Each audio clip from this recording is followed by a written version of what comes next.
Welcome to Mental Fitness, the Gateway to Success podcast, providing business owners, leaders, and entrepreneurs with the 3 INS: insights, inspirations, and intentional actions. Delivered through monologues and dialogues, we address topics like leadership, productivity, time management, work-life balance, and challenges like stress, conflict, mental health, and much more. Please do not hold back from suggesting specific topics and guests you would like on this podcast. Greetings, and thank you for tuning into this episode.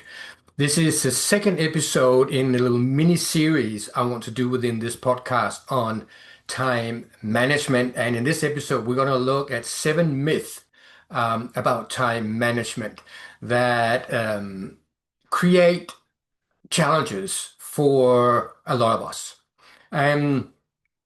The first episode, if you haven't watched that, I can of course recommend to go back and watch that. Time management, a complete waste of time. You don't need to. This is valuable, this session in and of itself. And it's based on the book Time Management, a complete waste of time. So if you want to follow along, I did mention in the last episode to get the action guide. Again, I'm not trying to sell the book here. I am really trying to add value to people's lives around time management because it seems to be a big issue, a challenge for most people. And you can go and download the action guide for free on my website. I'll make sure to have the link in there. And in that, as it goes through the different chapters, there's space for you to take notes on that. And for this particular chapter, there we have the 7 myths written down that you can follow along with and take notes if you have your hands free. Why am I focusing in on these 7 myths? I'm doing that because they are interfering if we are buying into them, and I'll talk a little bit about that later, when we are and why we would do something like that. So I will just go straight through them and actually read them out for you from the book and elaborate a little bit on each of them. And I invite you to, as I go through them, rather than judging them right or wrong or good or bad or anything like that, just notice for yourself is whether you have fallen victim to one or more of these myths. So that's my invitation for you to get the most value out of this episode. Myth number 1, and they're not in a particular order of more important or not. Just in the order they appears in the book. Myth number 1. There is not enough time in the day, or any variation of that. And I know that you have heard that from other people over and over again, and most likely you have used it yourself. And people come with something that needs doing, and say, "Oh, there's just not enough time in the day. There's not time enough to do all these things that I want to do." So there's a quote here from Zig Ziglar, and it goes, quote, "Lack of direction, not lack of time, is a problem. We all have 24 hours a day." So saying that there's not enough time at some level makes no sense, because there is 24 hours every day. It's not that some days you get in like there's only 23 hours or 22 hours or some minutes less or half a day. Like every day is the same length for every human being. So it's not like somebody else gets more time today than others. We all get the same amount of time. However, for the part of our mind that likes to interfere with our productivity, with our efficiency, that part of our mind really, really likes to blame. It really likes to be able to go to that terrible driver in the traffic and start yelling at them or giving them the finger or roll our eyes. There is, in some funny way, we can get quite great pleasure and feel righteous when we can blame somebody else for doing something that think is not right, or the staff is not doing the work in the time frame we set out for it to be done, and on and on and on. So because our minds, most of our minds, mine included, quite happily, readily will jump into the blaming game, then there is nothing more easy to blame than time. So, oh, there's just not time enough in the day. Oh, I just don't have time for that. Or there's not enough days in the week, or whatever it is. And the problem here is that it is not time's fault.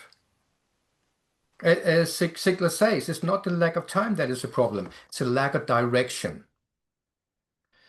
So my invitation to you, and I say it with a smile on my face, at the same time, it maybe comes with a warning that this is a lot harder than it may sound, but it is still my invitation, or shall we call that challenge for you. For the next 48 hours, notice if there's anywhere along that way where you are blaming time, where you're using time as an excuse, whether it's for yourself, where there's something important in your list that you can't get to, and you go, oh, bloody hell, not time enough. Or when somebody else approaches you and you say, I don't have time for that today. Just notice. I'm not asking you to change that, but just notice. And then my strong invitation for you is to think either afterwards or in the moment, what could I replace that sentence with that is more aligned with the truth? Because it's not that there's not time enough. It is that you have prioritized the time you have in such a way that this thing won't fit into that. So it's a priority issue. So it's so easy to tell people, oh, sorry, I haven't got time for that. But it's actually slightly not true.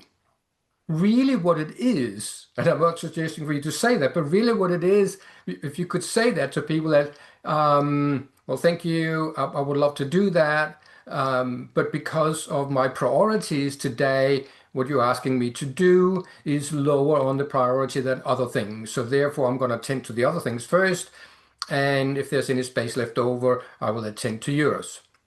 And I know it's much easier to just say I haven't got time.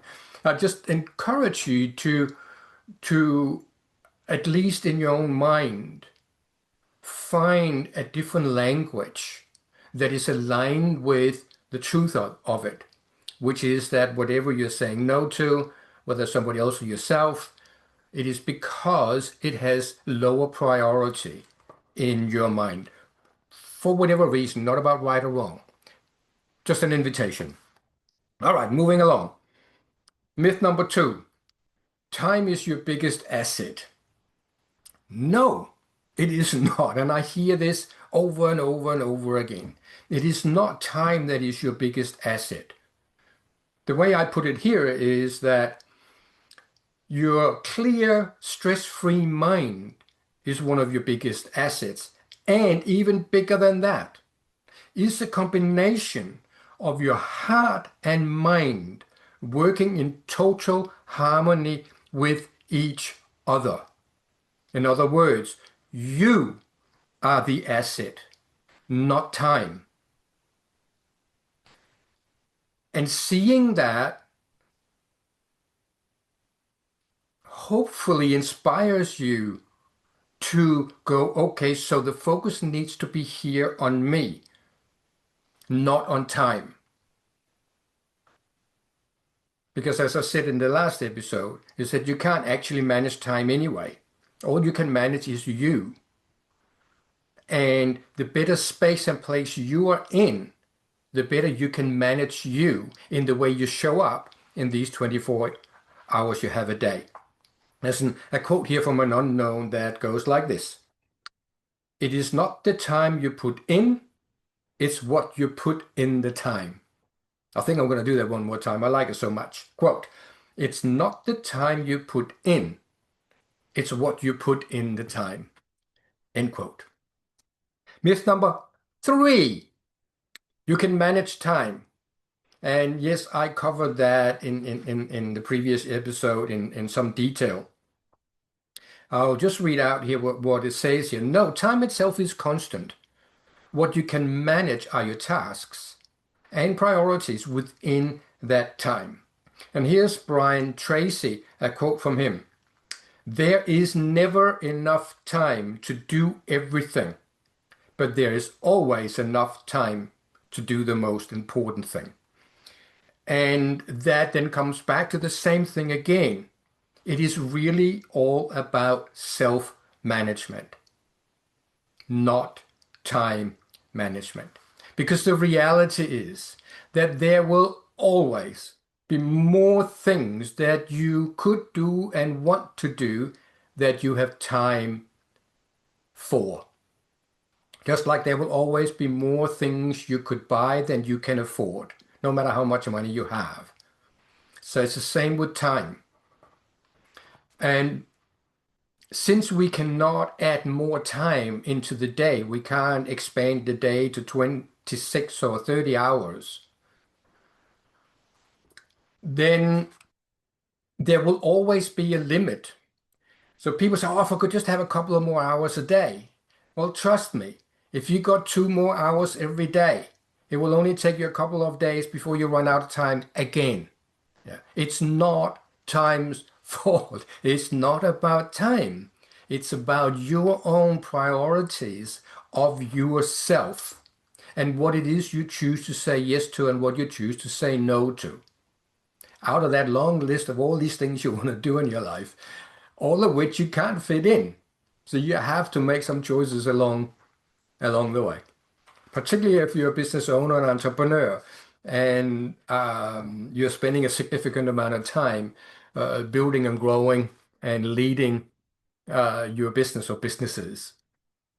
And then maybe you choose to have a family at the same time. Um, so priorities is the key here. Myth number four, busy equals productive. Ha, you might be falling into that one. I don't know. I did at some point in my life. I was so busy. And I see that a lot, particularly in clients coming to me are often in a state of overwhelm or stress. And our like Tim Ferriss has a short, beautiful quote here, and it goes, "Focus on being productive instead of busy." Focus on being productive instead of busy. Busy in and of itself, there's a part of our mind likes, but unfortunately, it's not a healthy part of our mind. And that part of our mind will justify that if I just keep being busy, if I just stay on a hamster wheel, I will eventually get there. But the problem with a hamster wheel is not going anywhere. If we keep going in circles, we can go really, really fast, or we can get into a really fast car and we can still keep going in circles. But we're still going in circles. So just being busy, filling up the day. Again, I've done it in my life, and I see so many people like they cannot like really truly take time out to themselves and look after themselves and nurture themselves. And eventually there's burnout. So it is really important to shift that focus away from being busy and using Tim Ferriss' quote here, focusing on productivity instead of. And you can, in fact, be more productive if you take those pauses and have gaps in between the things you're doing to continuously realigning yourself with yourself. And as I mentioned in one of the other myths, come back into that wonderful combination of your heart and your mind working in harmony. Myth number 5, multitasking is efficient. Gary Keller says, multitasking is a lie. It's not humanly possible to do two things simultaneously with the same degree of quality. So yes, we can all multitask. You can drive a car, eat an ice cream, and have a conversation with the person in the passenger seat, and do all of them reasonably well. But the thing is, when we're doing things that are really, really, truly important, we are better off focusing on that one thing in that moment and really nailing that, and therefore doing it in a shorter time and doing it more effectively, more efficiently. And in that way, we make less mistakes. So again, it's like myth number 4, the busier we are for the sake of being busy to be productive, we are more likely to do things not as well and make mistakes and piss people off. And in either of those situations, it comes at a price. Whether we have to go back and apologize, or have to go back and do something over again because it wasn't good enough, we end up using more time that way than if we just slow down a little bit and really focused in on what it is that we are doing. As I say here in the book, there is plenty of research showing that multitasking often decreases productivity because it divides your attention and leads to lower quality work and more mistakes. Myth number 6, you need to work non-stop. And that's kind of a variation of myth number 4, but again, slightly different. What I write here is taking breaks improves productivity by giving your mind time and rest to recharge. Power naps and meditation snacks are real things. You don't have to go and sit on a cushion for half an hour in between doing tasks at work. But a 10-second, 30-second, 50-second meditation snack brings your focus back, brings you back into your, say, your breathing, taking a few deep breaths, maybe even just closing your eyes and feeling your feet. And then you get on to the next email, the next task. And instead of going from meeting to meeting back to back with no gaps in between, create some gaps between meetings because it is worthwhile your time doing that. But again, because of these myths, our mind, part of our mind, lives in this place that is that the more I do, the more busier I am, the more on the hamster wheel I am, the better it is. And the reality is it doesn't work that way. For this myth, I've got a quote here from Oprah Winfrey, and she says, "You can have it all, just not all at once." Yeah, so you can have it all. You just can't have it all right now. Right? You can have some things, one thing now, then you can have another thing after that, and then tomorrow you can have something else, and next year, and so on. So you can have it all in a way, just not all at once. Focus on what it is you're focusing on now, and get out of this habit of this. I need to fill every moment of my day with productivity because you're better off again slowing down a little bit. You can still work full on, but if you have gaps in between, your work will be more effective, it will be more efficient. Number 7, the last one, and that's kind of a slightly different one in a way. It says one size fits all. Um, Dave Kirpin, the quote here says, every person is different, and one size fits all approaches to life or business rarely works. And I mean, how often have you had that experience of somebody coming to you and say, "Oh, you need to do it this way," like whatever it is, whether it's finances, work, leadership, or life in general, or health or anything.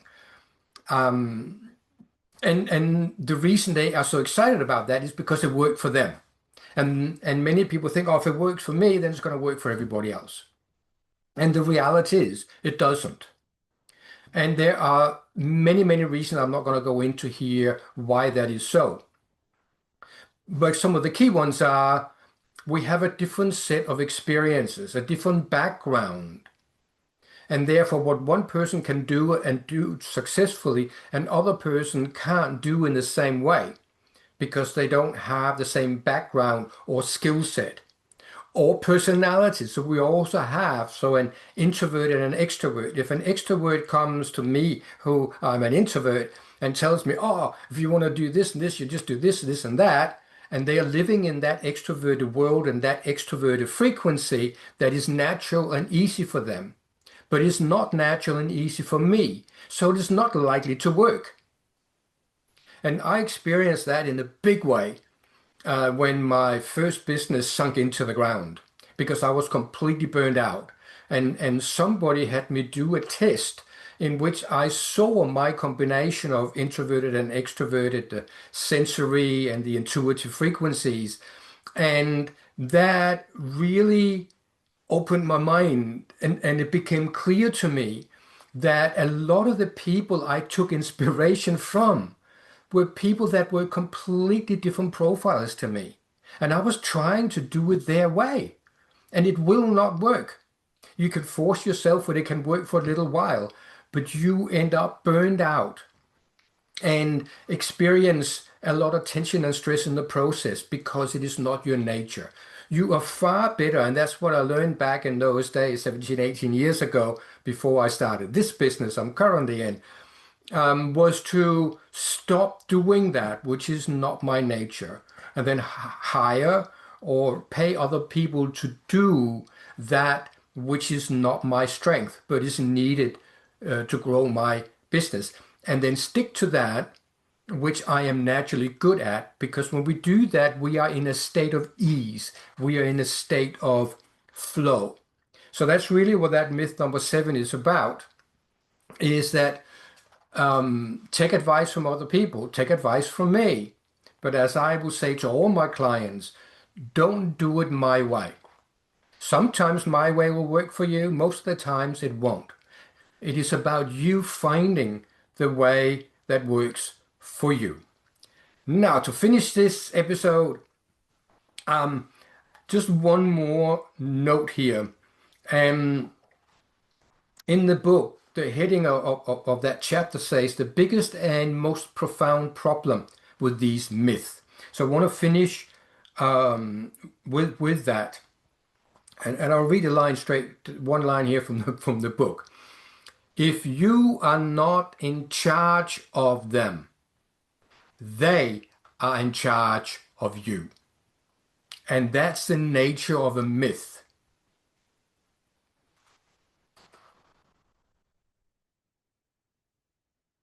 It's called a myth for that reason, that in our minds, they are true. People will argue with me and say, yeah, the more busy I am, the more productive I am. Or multitasking is definitely efficient. Or time is definitely my biggest asset. Or no, there's definitely not time enough in the day. And if you keep arguing these myths, then they are true, true for you. And therefore, they are truly limiting your life, your happiness, your productivity, your fulfillment. So that is the catch here.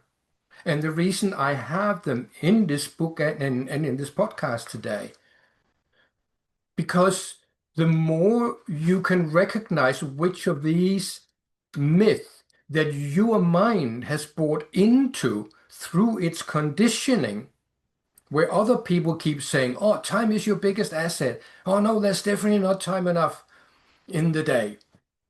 Then we take them on and they become ours.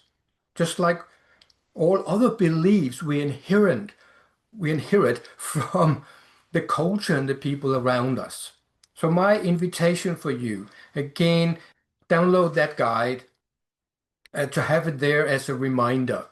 Um, then look at these. I will put the 7 myths in the notes below, so you have them in writing there. And just check in for you. Like for some people, they are buying into all of those. Yeah. But my guess is if you're listening to this, you are most likely, not almost definitely, your mind, not you, but your mind is buying in to at least one or two of these myths. Figure out which one it is, and then have the awareness of that.